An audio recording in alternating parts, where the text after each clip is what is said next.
요한복음 8장 21절에서 25절 말씀을 한 절씩 교독을 하겠습니다. 다시 이르시되 내가 가리니 너희가 나를 찾다가 너희 제 가운데서 죽겠고 내가 가는 곳에는 너희가 오지 못하리라.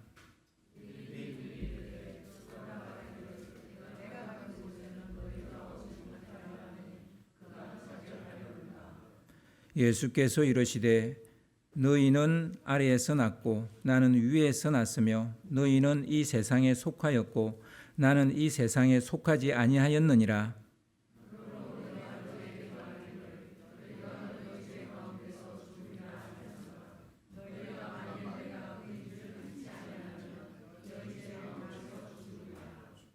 그들이 말하되 내가 누구냐? 예수께서 이르시되 나는 처음부터 너희에게 말하여 온 자니라. 아멘. 운명이 바뀐 사람인가요? 라는 제목으로 같이 말씀을 나누겠습니다. 여러분, 운명이라는 것을 믿으세요? 또 설교 초반부터 이거 대답하기 어려운 질문을 해서 죄송합니다.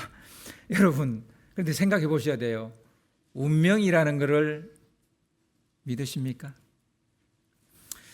운명적인 만남이 잘못된 만남이든 혹은 기막힌 만남이든 여러분 그런 운명적인 만남 있다고 느끼세요? 뭐라고 설명하긴 어려운데 그 일을 할 수밖에 없다고 느껴지는 것, 그 일의 결말이 그렇게 될 수밖에 없다고 결론을 내릴 수밖에 없을 때, 여러분 그런 이건 정말 나의 운명인가 봐, 이렇게밖에 달리 할 말이 없는 그런 거를 경험해 보신 적, 느껴보신 적이 있으시냐고요? 상상을 초월하는 우연성이 일어날 경우 우린 운명의 장난인가? 라는 그런 말을 하기도 합니다. 정말 이건 운명의 장난인가 보다 이렇게 느껴지는, 그렇게 약간 체념하듯 그렇게 받아들이는 이런 경우가 있으셨는지요? 고대 그리스 문학 중에 오이디푸스라는 비극이 있습니다. 희극은 아니에요. 비극이에요. 이 테베라는 도시 국가의 왕 라이오스가 이오카스테라는 여인을 만나고 결혼을 합니다. 그리고 이제 아이도 갖게 돼요. 이 라이오스 왕은 아기를 낳기 전에 신탁을 받게 되는데요. 그런데 그 신탁이 끔찍하게도 천륜을 깨는 내용이었어요. 글쎄 태어날 아들이 아버지를 죽이고 그의 어머니와 결혼한다는 말도 안 되는 그런 신탁이었어요. 하지만 이 라이오스 왕은 이 신탁을 말이 안 되지만 무시할 수가 없었어요. 그래서 고심 끝에 왕은 어쩔 수 없이 태어난 아들을 부하에게 죽이라고 명을 내립니다. 왕의 부하는 왕의 명을 듣고 이 아이를 죽여야 되는데 도저히 죽일 수가 없는 거예요. 그래서 먼 곳에 가서 그냥 버려버리고 옵니다. 그런데 이 아이가 살아남았어요. 그 아이의 이름이 오이디푸스입니다. 오이디푸스는 이제 장성에서 양부모를 떠나서 이제 이렇게 막 돌아다니다가 테베라는 도시에 가게 됩니다. 테베가 어떤 곳입니까? 그의 아버지와 엄마가 왕으로 있는 도시죠. 거기서 그의 아버지 라이오스와 시비가 붙게 되는데 그만 그 시비 때문에 이 라이오스 왕을 이 오이디푸스가 죽이게 됩니다. 물론 복수는 아닙니다. 왜냐하면 그때까지 그의 아버지가 테베의 왕이라는 걸 모르고 있었어요. 오이디푸스는 자기에게 시비 건 그 아버지를 죽여버리고 이제 테베로 들어가서 왕비인 그한테는 엄마죠. 그의 엄마와 결혼을 합니다. 이 또한 모르고 한 짓이에요. 나중에 이제 이걸 알고 난 다음에 이 얄궂은 운명의 장난을 받아들일 수 없어서 두 눈을 뽑아버립니다. 하여튼 뭐 그런 얘기인데요. 이 소설은 그 누구도 운명을 바꿀 수 없다는 걸 이야기해요. 뭐 그리스 신화이기도 하고 소설이기도 하고 뭐 그런 건데요. 영국의 대문호인 셰익스피어가 로미오와 줄리엣이라는 소설을 쓰게 되는데 이 또한 운명의 장난이 무엇인지를 이야기하는 내용이에요. 로미오와 줄리엣은 우연히 무도회에서 만났는데 첫눈에 사랑에 빠져버립니다. 그런데 하필이면 서로가 원수 집안이었던 거예요. 나중에 알게 된 거죠. 그들은 집안의 반대를 무릅쓰고 결혼을 하였지만 이 미치도록 애틋한 사랑이 서로를 삼켜버립니다. 그래서 둘 다 죽는 것으로 이 소설이 끝이 나잖아요. 운명의 장난도 이런 운명의 장난이 없는 거죠. 둘 다 죽을 운명이었던 거죠. 출애굽기를 보면 운명의 장난이라고밖에 달리 무슨 말을 할 수 없는 그런 이야기가 나와요. 역사적으로 보면 모세를 나일강에서 건져낸 공주는 하트셉수트라는 우리가 좀 이렇게 익숙하지 않은 말이죠. 하트셉수트라는 공주인데 투트모세 1세의 딸이에요. 투트모세. 여기도 모세 이름이 들어가죠. 그녀는 이복 동생인 투트모세 2세와 결혼을 해서 왕비가 되었습니다. 그런데 투트모세 2세가 암살로 요절을 하게 됩니다. 자식 없이 요절을 하죠. 그러니까 이 하트셉수트라는 이 공주는 남편의 대를 이어서 잠시 파라오가 됩니다. 그러다가 조카인 투트모세 3세가 이제 파라오가 되는데 그때는 또 섭정인으로 서게 되죠. 그러니까 이 공주는 대단한 권력들을 사실 계속 가지고 있는 사람이었습니다. 그러니까 힘없는 공주가 아니었어요. 이 투트모세 3세라는 이 사람이 나중에 역사적으로 종교적으로 모세와 대결한 파라오입니다. 우리는 이 람세스 2세라고 알고 있는데 이거는 잘못된 사실이에요. 실제는 람세스 2세가 아니고 투트모세 3세와 모세가 대결을 하게 되는 겁니다. 이 하트셉수트 공주가 물에서 건져낸 모세는 당시 애굽에서 흔한 이름이에요. 모세라는 이름은 흔한 이름이에요. 근데 사실 유대인들은 모세라는 이름을 거의 안 씁니다. 그 모세의 존재가 너무 대단해서. 근데 이집트에서는 이 모세라는 이름은 그냥 아무 돌이나 차도 될 만큼 흔한 이름이에요. 모세의 뜻은 물에서 건져냈다는 뜻이라고 알고 있죠. 근데 원래 이집트어로는 이 모세라는 말이 물에서 건져냈다는 말이 아니에요. 아들이란 뜻이에요. 아들. 근데요, 이 히브리 사람들이 히브리어로 마샤라는 말이 있는데 이게 물에서 건져냈다는 말이에요. 그러니까 이 모세와 마샤가 발음이 비슷하다 보니까 그냥 모세라는 그 이름은 원래 있었던 이름이지만 마샤로 받아들이는 거예요. 실제 물에서 건져냄을 받기도 했고요. 그래서 이 두 개를 섞어서 이제 모세라는 이름을 이 히브리 사람들은 불렀던 거죠. 그래서 이 마샤라는 말이 물에서 건져내다라는 그런 뜻이에요. 아무튼 하트셉수트는 모세를 양자로 삼고 왕궁에서 왕자로 키웠습니다. 조카 투트모세 3세도 그 무렵 모세와 비슷한 나이로 모세와 함께 왕궁에서 자랐던 거죠. 이 두 왕자는 출신 성분이 다르지만 둘도 없는 형제처럼 왕궁에서 자랐습니다. 뭐 이거 이집트 왕자라는 애니메이션 보면 그런 내용이 나옵니다. 그죠? 하지만 그들이 장성하였을 때 이제 상황이 달라집니다. 서로 왕위를 두고 다투게 되는 거죠.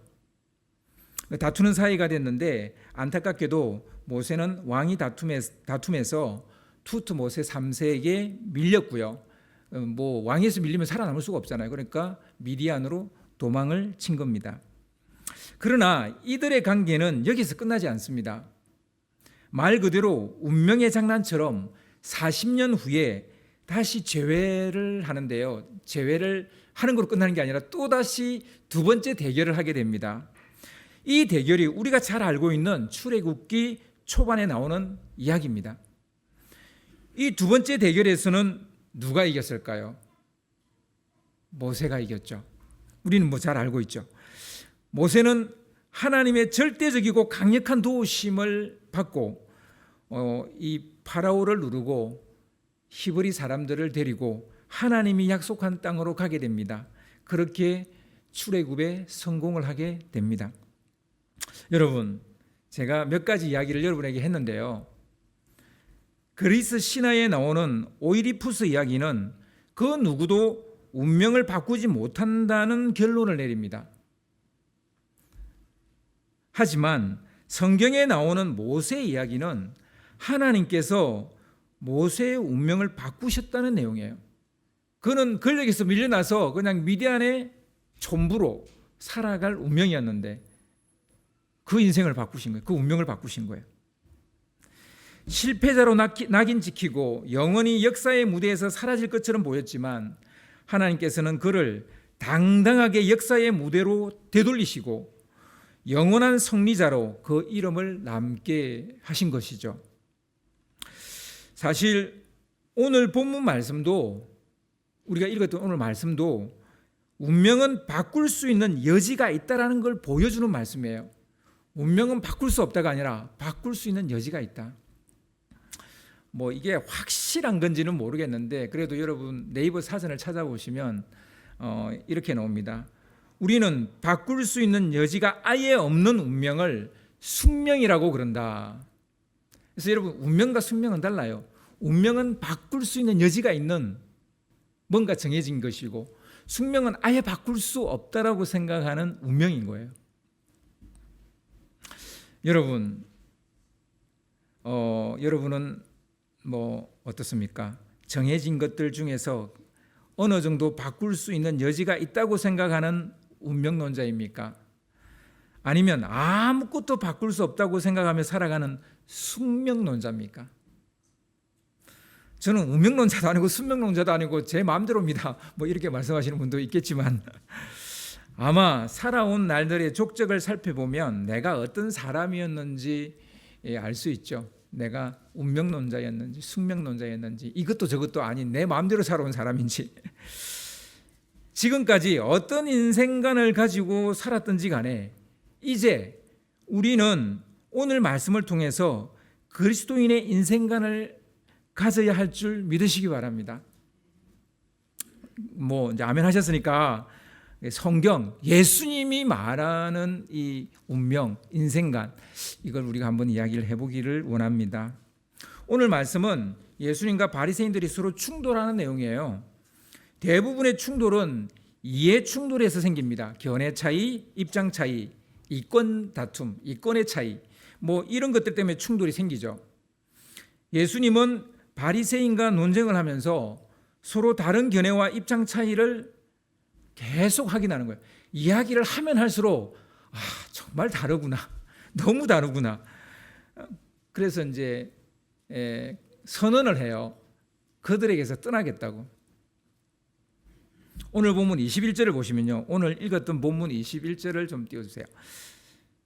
다시 이르시되 내가 가리니 너희가 나를 찾다가 너희 제 가운데서 죽겠고 내가 가는 곳에는 너희가 오지 못하리라. 이 구절의 키워드는 내가 가리니. 이제 나 갈래. 나 이제 가고 싶어. 니하고 이야기 안 해. 뭐 이런 얘기예요. 그들에게서 떠나겠다는 거예요. 아마도 말이 통하지 않는 막기였기 때문에 그러지 않았겠습니까? 뭐 말이 안 통하는 거예요. 더 말해야 소용도 없는 거예요. 그리고 내가 가는 곳에 너희는 오지도 못할 것이라고 말합니다. 이건 실제적인 얘기이기도 하지만 다시 말하면 이제 너희들하고 만날 일도 없을 거다. 뭐 이런 약간 그러니까 우리 이제 단절하자 뭐 이런 얘기일 수도 있어요. 그러면서 바리새인들의 운명을 이야기합니다. 이제 다시 안 만날 건데 니네들의 운명이 어떻다라는 걸 이야기하죠. 떠나기 전에, 헤어지기 전에. 여러분 뭐 이렇게 연인 사이에 사귀다가 떠날 때 마지막에 여러분은 어떤 말을 하세요? 그래 잘 먹고 잘 사는지 한번 보자 뭐 우리 그런 식으로 이야기하잖아요. 예수님도 약간 비슷한 얘기예요. 그런데 이거는 이제 기분이 나빠서 하는 얘기라기보다는 진짜 그들의 운명이 나를 떠나게 되면 그들의 운명이 어떻게 될 것에 대해서 이야기하는 거죠. 오늘 본문 24절을 보시면요. 24절에 그러므로 내가 너희에게 말하기를 너희가 너희 죄 가운데서 죽으리라 하였노라. 너희가 만일 내가 그인 줄 믿지 아니하면 너희 죄 가운데 죽으리라. 너희가 죄 가운데서 죽으리란 말을 두 번이나 해요. 이 짧은 말 가운데서 두 번이나 해요. 이게 너희 운명이란다 이렇게 말하는 거예요. 이게 너희 운명이다. 죄 가운데 너희 죽을 거야. 약간 저주 같기도 하고 헤어질 때 이 비슷한 뉘앙스의 말을 하는 것처럼. 그런데요, 이 구절을 자세히 보셔야 돼요. 처음에 너희가 죄 가운데 죽으리라는 말과 두 번째 너희가 죄 가운데 죽으리라는 말이 달라요. 두 번째 말에는 이 운명을 바꿀 여지가 담겨 있어요. 너희가 만일 내가 그인 줄 믿지 아니하면 이란 조건을 걸고 너희가 죄 가운데 죽으리라 이렇게 이야기하는 거예요. 그러니까 너희가 내가 하나님의 아들이고 그리스도라는 사실을 믿지 아니하면 죄 가운데 죽을 거라는 거예요. 그럼 예수가 하나님의 아들이고 우리를 구원할 그리스도라는 사실을 믿으면 어떻게 되겠습니까? 죽지 않는다는 얘기예요. 죽을 수밖에 없는 이 가혹한 운명을 바꿀 수 있다는 거예요. 죽을 수밖에 없는 이 가혹한 운명, 이 운명을 바꿀 수 있다는 거예요. 운명을 바꿀 수 있다는 여지에 대해서 예수님이 지금 이야기하고 있는 거죠. 그런데 문제는 만일이에요. 만일. 과연 바리새인들은 예수님을 그리스도로 받아들일 수 있을까요? 있었으면 얼마나 좋겠어요. 안타깝게도 그들의 빌어먹을 맡기는 요지부동이에요. 그들은 예수님이 자기가 가는 곳에 너희들은 오지 못할 것이라는 말을 듣고 한다는 소리가 자결을 하려는가? 자살하려고 그래? 왜 자기가 가는데 우리가 못 올 거라고 말해? 근데 이 참 웃긴 게 사실은 자기들이 예수를 죽이려고 그랬잖아요. 근데 자기들이 죽일 거라고 그러면서도 저가 자결하려는가 자살하려는가 이렇게 말해요. 그 마음이 약간 드러난 거죠. 헛다리를 짚어도 한참 헛다리를 짚었어요. 귓구멍에 대못을 박았는지 머리통에 똥만 들어있는지 바리새인들은 예수의 이 마지막 금쪽 같은 조언을 도대체 알아먹지를 못하는 거예요. 진짜 금쪽 같은 얘기 아니에요? 사실 예수님도 저들이 이토록 알아먹지 못한다는 것이 답답하긴 했지만 아예 이해하지 못한 것은 아닙니다. 그들과 당신이 근본적으로 다르다는 걸 알고 있기 때문이에요. 그래서 오늘 본문 23절을 보면요. 오늘 본문 23절 예수께서 이르시되 너희는 아래서 났고 나는 위에서 났으며 너희는 이 세상에 속하였고 나는 이 세상에 속하지 아니하였느니라. 그러니까 출신 성분이 다르고 소속이 다르네요. 그러니 이게 무슨 말이에요? 근본이 다르다는 거예요. 그들은 예수가 하는 말을 도통 알아먹을 수가 없으니까 또다시 묻는 거예요. 오늘 본문 25절 앞부분을 보세요. 25절을 띄워주세요. 그들이 말하되 내가 누구냐? 그러자 예수님이 답하시는데요. 25절 뒷부분입니다. 예수께서 이르시되 나는 처음부터 너에게 말하여 온 자니라. 한 번도 숨긴 적이 없다는 거예요. 내가 누군지 다 말했다는 거예요. 처음부터. 하나님께서 너희를 구원할 자로 보낸 자라는 거예요. 그걸 누누이 이야기한 거예요. 그 너희를 살릴 생명의 떡이고 구원할 생명의 빛이라고 귀에서 피가 나도록 이야기했어요. 그런데 아무리 말해도 알아듣지 못해요. 바리새인들은 계속 헛다리 짚는데요. 요한복음 8장 48절을 좀 띄워주세요. 요한복음 8장 48절에 보시면 유대인들이 대답하여 이르되 우리가 너를 사마리아 사람이라 또는 귀신이 들렸다 하는 말이 옳지 아니하냐. 참으로 기가 막힐 노릇입니다. 사마리아 사람이라고 말하는 거예요. 이게 무슨 말인지 여러분 아시죠? 우리 한국어로 말하면 개새끼예요. 왜냐하면 사마리아 사람들은 개 취급을 했기 때문에. 너는 개새끼야. 이 말이에요. 그리고 요한복음 8장 52절에도 똑같은 말이 나오는데요. 귀신 들렸대요. 예수님이 누구신지 모르니까 아무 말 대잔치를 하는 겁니다. 뚫린 입이라고 막말을 막 해내는 거예요. 사실 그들도 답답하니까 이렇게 했겠죠.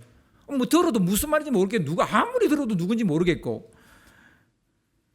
그래서 요한복음 8장 53절을 보면요. 자기들도 답답한지 또다시 물어요.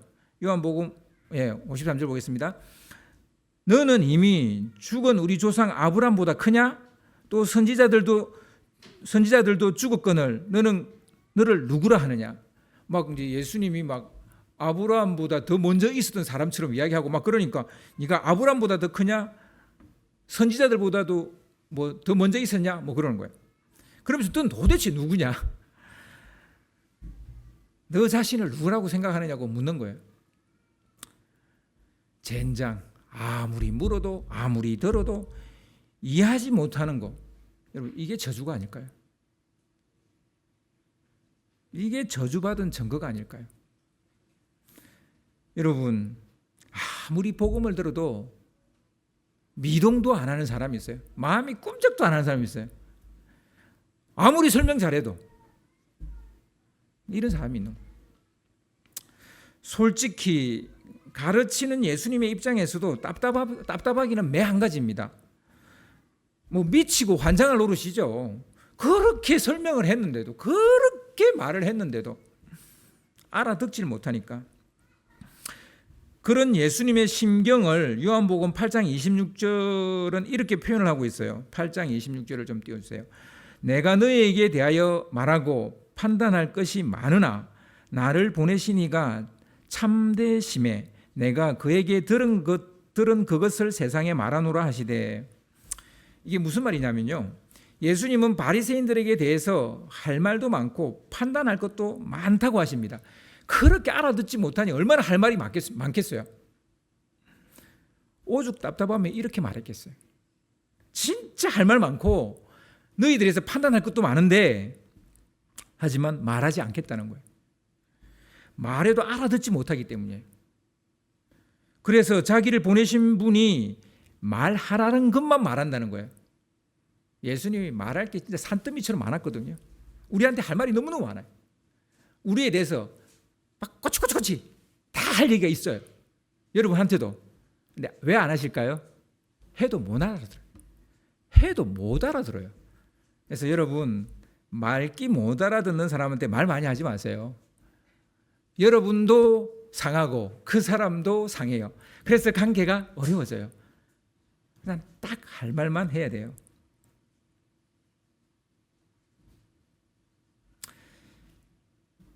여러분 성경이 더 두꺼우면, 지금 이 성경책보다 더 두꺼우면 하나님에 대해서 더 잘 알게 될까요? 이보다 더 얇게 기록했다면 지금보다도 더 모르게 될까요? 뭐 가장 적당하게 아마 됐겠죠. 여러분 그거 아세요? 알아들을 놈은 한마디만 해도 알아들어요. 살다 보면 그래요. 그러니까 알아들을 놈은 딱 한마디만 해도 알아듣는다니까요. 그런데 못 알아듣는 놈은 아무리 얘기해도 못 알아들어요. 자기 생각이 꽉 찬 사람은 무슨 말을 해도 듣지 않습니다. 이럴 경우에는 딱 할 말만 하는 게 상책이에요. 괜시리 시간 내어 주절주절 말해봤자 입만 아플 뿐이에요. 제 가운데 죽을 수밖에 없는 바리새인들의 운명을 바꿀 유일한 기회가 주어졌어요. 비록 나는 떠나는데, 너희들로부터 이제 떠나는데, 그래도 마지막 기회를 주는 거예요. 너희의 운명을 바꿀, 제 가운데 죽지 않을. 예수를 믿기만 하면 제 가운데 죽지 않는다라고 말합니다. 이렇게까지 이야기했는데도 그들은 여전히 예수를 믿을 마음이 없어 보입니다. 저 같으면 신경질이 나고 열불이 나서 맞고마 뗐다 때려치워라 이럴 것 같아요. 그런데 예수님은 다시 한번 그들에게 기회가 더 있다라는 걸 말씀하시는데요. 참 예수님 좋으신 분이에요, 그죠? 야, 저 같으면 좀 미치고 환장할 것 같은데, 그냥 우리 그냥 진짜 떠나자 뭐 이럴 것 같은데, 요한복음 8장 28절을 보세요. 요한복음 8장 28절을 보시면, 이에 예수께서 이르시되 너희가 인자를 든 후에 내가 그인 줄을 알고 또 내가 스스로 아무것도 하지 아니하고 오직 아버지께서 가르치신 대로 이런 것을 말할 줄도 알리라. 예수님은 나중에 자기가 십자가에 달려 죽은 후에 나를 알아볼 사람이 있을 거라는 거예요. 뭐 지금 그게 있는 사람들 중에도 그렇고 이제 아직 태어나지도 않은 사람들도 다 포함해서 하는 얘기입니다. 뿐만 아니라 예수님이 자기 하고 싶은 얘기를 한 것이 아니라 아버지께서 가르쳐주신 것만 말했다는 것을 알게 될 거라는 얘기도 합니다. 진짜 할 말 많았는데 아버지께서 하라고 한 말만 그냥 나는 하고 간다. 그것도 나중에 알게 될 거라는 거예요. 그래서요, 여러분 말 다 할 필요 없어요. 다 내 마음이 진실하면 나중에 그 사람 다 알아봐요. 다 나를 알아주는 거예요. 이건 막기를 가진 사람들에게, 그들에게 아직 희망을 버리지 않은 예수님의 소원이 담겨 있는 말씀이에요. 그 소원이 이루어졌을까요?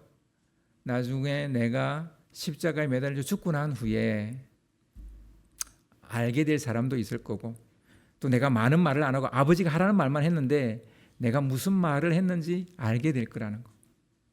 그 소원이 이루어졌을까요? 여러분, 여기 앉아있는 우리가, 저와 여러분이 그 증인이에요.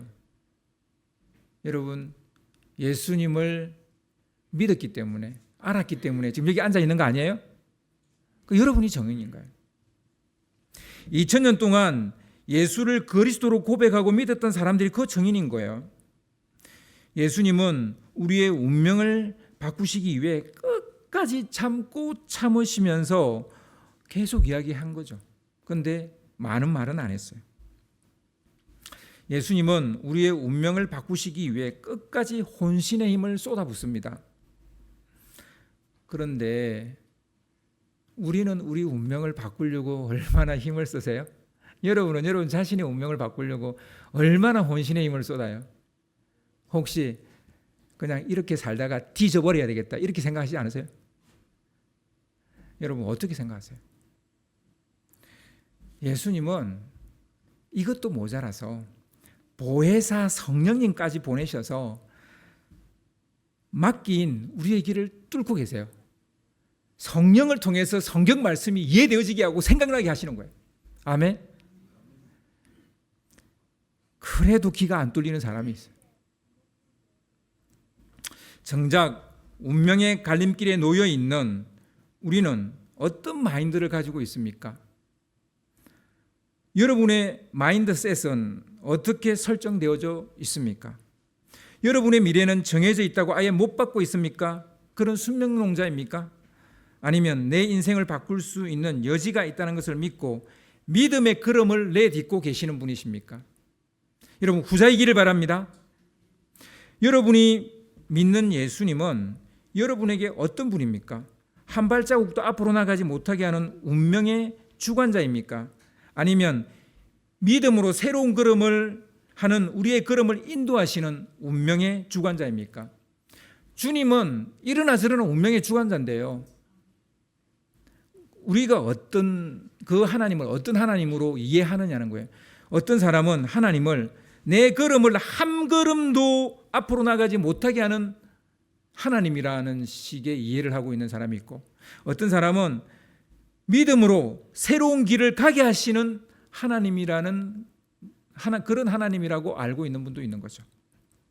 분명 예수님은 우리의 생사화복을 주관하시는 분입니다. 그러나 어떤 이는 꼼짝달싹하지 못하게 하는 분으로, 어떤 이는 새롭고 놀라운 일을 하게 하시는 분으로 예수님을 이해하고 있는 거죠. 여러분이 아는 예수님은 어떤 분이세요? 꼼짝달싹도 못하게 하는 그런 분이에요? 아니면 믿음으로 더 새로운 일들, 더 놀라운 일들을 하게끔 인도하시는 하나님이세요? 여러분, 예수를 알아야 자기 운명을 바꿀 수 있습니다. 예수를 아는 방법은 그의 말에 거하는 것이라고 말합니다. 그렇게 되면 참 제자가 될 것이라고 말합니다. 제자는 서성을 알려고 하는 사람이고 닮아가는 사람이죠. 누가 참 제자가 되냐?